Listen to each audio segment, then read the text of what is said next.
안녕하세요. 스포츠 베스트 픽스터 스베입니다. 고배당 픽을 찾고 계신가요? 4월 12일 SSS 클래스방에 공개된 NBA 조합픽 결과입니다. 약 6.7배 수익 보신 분들 축하드리고요. 자, 그럼 잠시 이벤트 안내하고 분석 시작해볼 텐데요. 바로 분석 영상 시청을 원하시는 분들은 40초 정도 넘겨주시면 되겠습니다. 이번 경기 최종 스코어를 댓글에 남겨 맞추시는 분에게 만원 이상의 포인트 지급 이벤트 진행 중이니 많은 참여 부탁드립니다.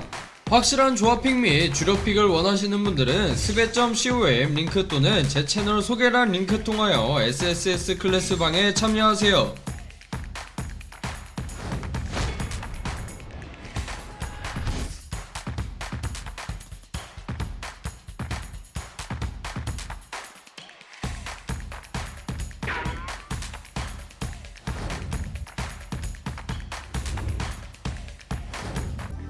자, 오늘은 2025년 4월 16일에 펼쳐지는 챔피언스리그 8강 2차전 중요경기 분석 시작해볼텐데요. 첫번째 경기는 아스톤빌라와 파리 생제르맹의 맞대결입니다. 1차전에서 파리 생제르맹이 3대1로 승리하며 유리한 고지를 선점한 가운데 이번 경기는 빌라의 자존심을 건 반격이 될지 아니면 파리 생제르맹의 완벽한 마무리가 될지 분석 시작해보시죠. 이번 경기 아스톤빌라는 말렌과 안드레아스 가르시아가 엔트리에서 제외되고 베일리가 부상에서 회복 중입니다. 다행히 지난 경기에서 벤치에서 출전해 활약한 와킨스가 선발로 복귀할 가능성이 높은데요. 반면 파리 생제르맹은 부상자 없이 풀 스쿼드로 이번 원정 경기를 맞이합니다. 마르키뉴스가 출전 정지에서 복귀하면서 수비 안정감을 더해줄 전망이고요. 현재 아스톤빌라는 지난 주말 리그 경기에서 사우스햄턴을 3대0으로 완파하며 분위기를 다소 회복하였지만 파리 생제르맹전 1차전 패배에 상처를 완전히 씻어내기엔 부족했는데요. 특히 전반은 강하게 나서도 후반에 급격히 무너지는 패턴을 반복하고 있는 모습이어서 오늘 경기에선 90분 내내 집중력이 요구될 아스톤빌라입니다. 현재 아스톤빌라의 키플레이어는 역시 와킨스입니다. 지난 리그 경기에서 교체 출전하여 득점까지 기록하며 건재함을 보여준 만큼 이번 경기에서도 골망을 흔들어줘야 빌라의 희망이 살아날 수 있습니다. 이번 경기의 전술적 흐름은 아스톤빌라가 얼마나 빠르게 선제골을 넣고 흐름을 가져올 수 있느냐, 그리고 파리 생제르맹이 이를 얼마나 차분하게 제어하며 역습 타이밍을 잡느냐에 달려있는데요. 아스톤빌라는 이번 경기에서 볼 소유와 점유율을 바탕으로 경기 주도권을 확보하는 전략을 펼칠 것으로 보입니다. 티엘레망스와 카마라는 중원에서 볼을 안정적으로 돌리며 파리 생제르맹의 압박을 이겨내고 맥긴과 램지는 하프 스페이스를 공략하는 움직임으로 수비 라인을 흔들어야 하는데요. 특히 와킨스의 포스트 플레이와 로저스의 크로스 타이밍이 맞아떨어질 경우 파리 생제르맹의 수비를 위협할 수 있습니다. 또한 빌라는 풀백인 캐시와 디뉴를 적극적으로 전진 배치하여 측면을 넓히는 형태로 파리 생제르맹 수비진을 좌우로 벌려 공간을 만들고 그 틈을 노려 이선 자원들이 뒷공간을 침투하는 장면을 자주 연출할 것으로 보이는데요. 하지만 이런 과감한 전진은 역습을 허용할 위험도 동시에 감수해야 합니다. 현재 파리 생제르맹은 1차전에서 도우의 크바라츠헬리아, 멘데스가 나란히 득점을 기록하며 화려한 공격력을 과시했습니다. 리그 일정이 비어있던 덕분에 체력적으로도 여유가 있고 1차전 승리를 바탕으로 상대적으로 심리적 우위를 점한 채 빌라 원정에 나서게 될 것으로 보입니다. 현재 파리 생제르맹은 크바라츠헬리아와 덴벨레, 도우의 측면 공략이 여전히 가장 큰 무기인데요.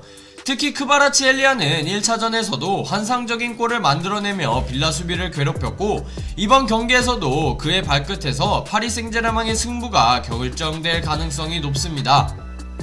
이번 경기 파리 생제르맹은 상대의 이런 구조적 빈틈을 노려 빠른 전환 플레이를 시도할 가능성이 높은데요. 하키미와 멘데스가 윙백처럼 측면을 빠르게 치고 올라가며 크바라츠헬리아와 덴벨레는 공을 받기 전부터 공간을 예측하고 침투 타이밍을 잡는 움직임이 인상적입니다. 특히 덴벨레의 드리블 돌파는 빌라 수비진의 라인을 순식간에 붕괴시킬 수 있어 빌라 입장에서는 두 선수를 향한 패스를 사전 차단하는 것이 중요합니다. 또한 중앙에서는 비티냐와 네베스가 공의 흐름을 정확하게 조율하며 빌라가 전진하는 타이밍을 노려 롱패스 한 방으로 속공을 연결하는 전술도 주요 패턴으로 예상되는데요. 전방에서 크바라츠엘리아가 넓게 빠지면서 빌라 수비를 끌어내고 도우에가 세컨 스트라이커처럼 문정 근처에서 마무리하는 형태도 유력한 시나리오입니다. 결국 이 경기는 빌라의 전방 압박과 파리 생제르맹의 역습 타이밍 싸움으로 귀결될 가능성이 높은데요. 빌라가 선제골을 넣지 못한 채 시간이 흐를수록 파리 생제르맹은 더욱 안정적인 경기 운영을 하며 추가골을 노릴 것으로 보입니다. 이번 경기는 빌라파크에서 홈팬들의 응원을 받으며 아스톤 빌라가 초반부터 파상 공세를 펼칠 가능성은 충분한데요. 다만 1차전 2골 차의 부담감과 파리 생제르맹의 역습 전술을 감안하면 경기 후반으로 갈수록 체력적, 심리적 부담으로 흐름이 파리 생제르맹 쪽으로 넘어갈 가능성이 높습니다.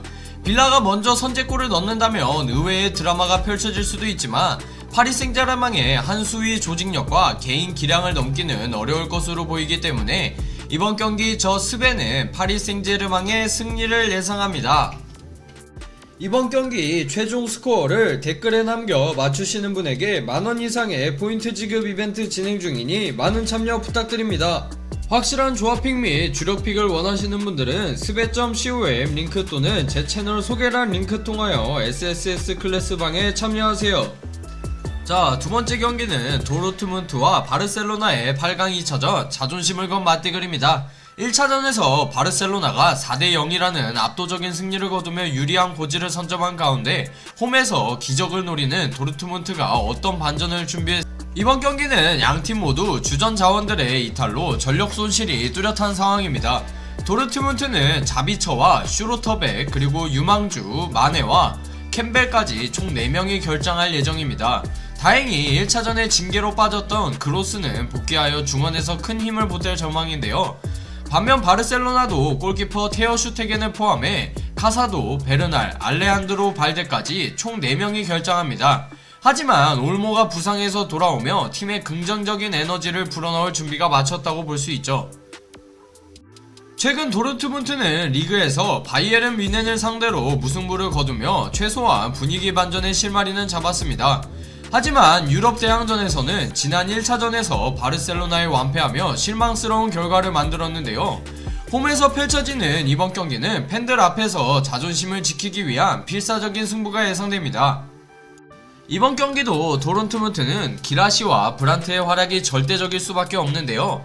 기라시는 이번 시즌 좋은 결정력을 유지하며 팀의 중심으로 활약하고 있고, 브란트는 도르트문트 공격의 실마리를 풀어내는 패스 능력과 탈압박 능력이 매우 인상적입니다.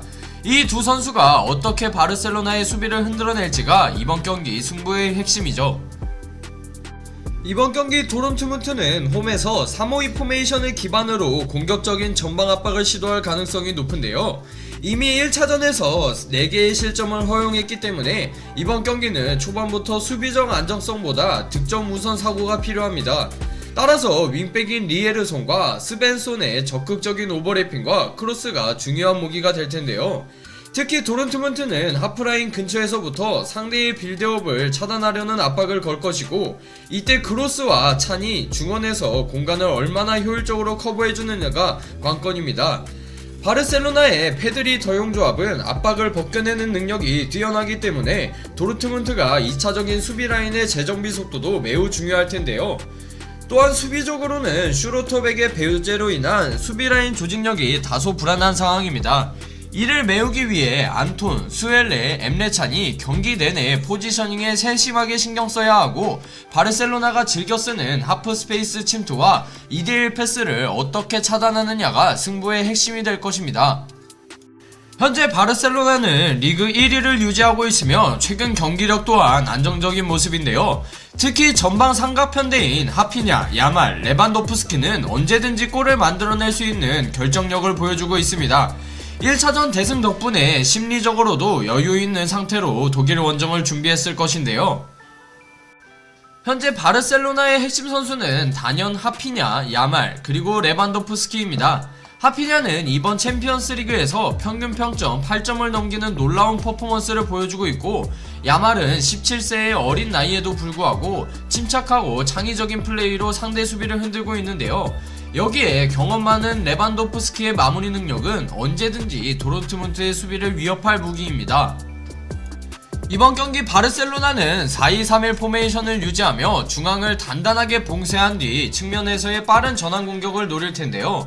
도르트문트의 압박을 유도한 뒤 하피냐와 야말을 활용한 롱패스 역습, 그리고 레반도프스키의 포스트 플레이로 공격을 전개하는 시나리오가 예상됩니다. 또 하나 주목해야 할 부분은 바르셀로나의 수비 라인 설정인데요. 4골차 우위를 안고 시작하는 만큼 바르셀로나는 수비 라인을 평소보다 5에서 10m 정도 낮춰서 안정성을 확보하면서도 압박을 걸어오는 도르트문트의 뒷공간을 노리는 전술을 구사할 것입니다. 이때 키포인트는 슈체스니의 발밑 패스 능력과 센터백들의 전개 속도일 텐데요. 세트피스 상황도 변수입니다. 도르트문트는 평균 신장이 바르셀로나보다 높기 때문에 코너킥이나 프리킥 상황에서 공중볼 경합에서 우위를 점할 가능성이 높은데요. 이를 바탕으로 수비진을 앞세운 세트피스 한 방이 승부의 흐름을 바꿀 수 있습니다.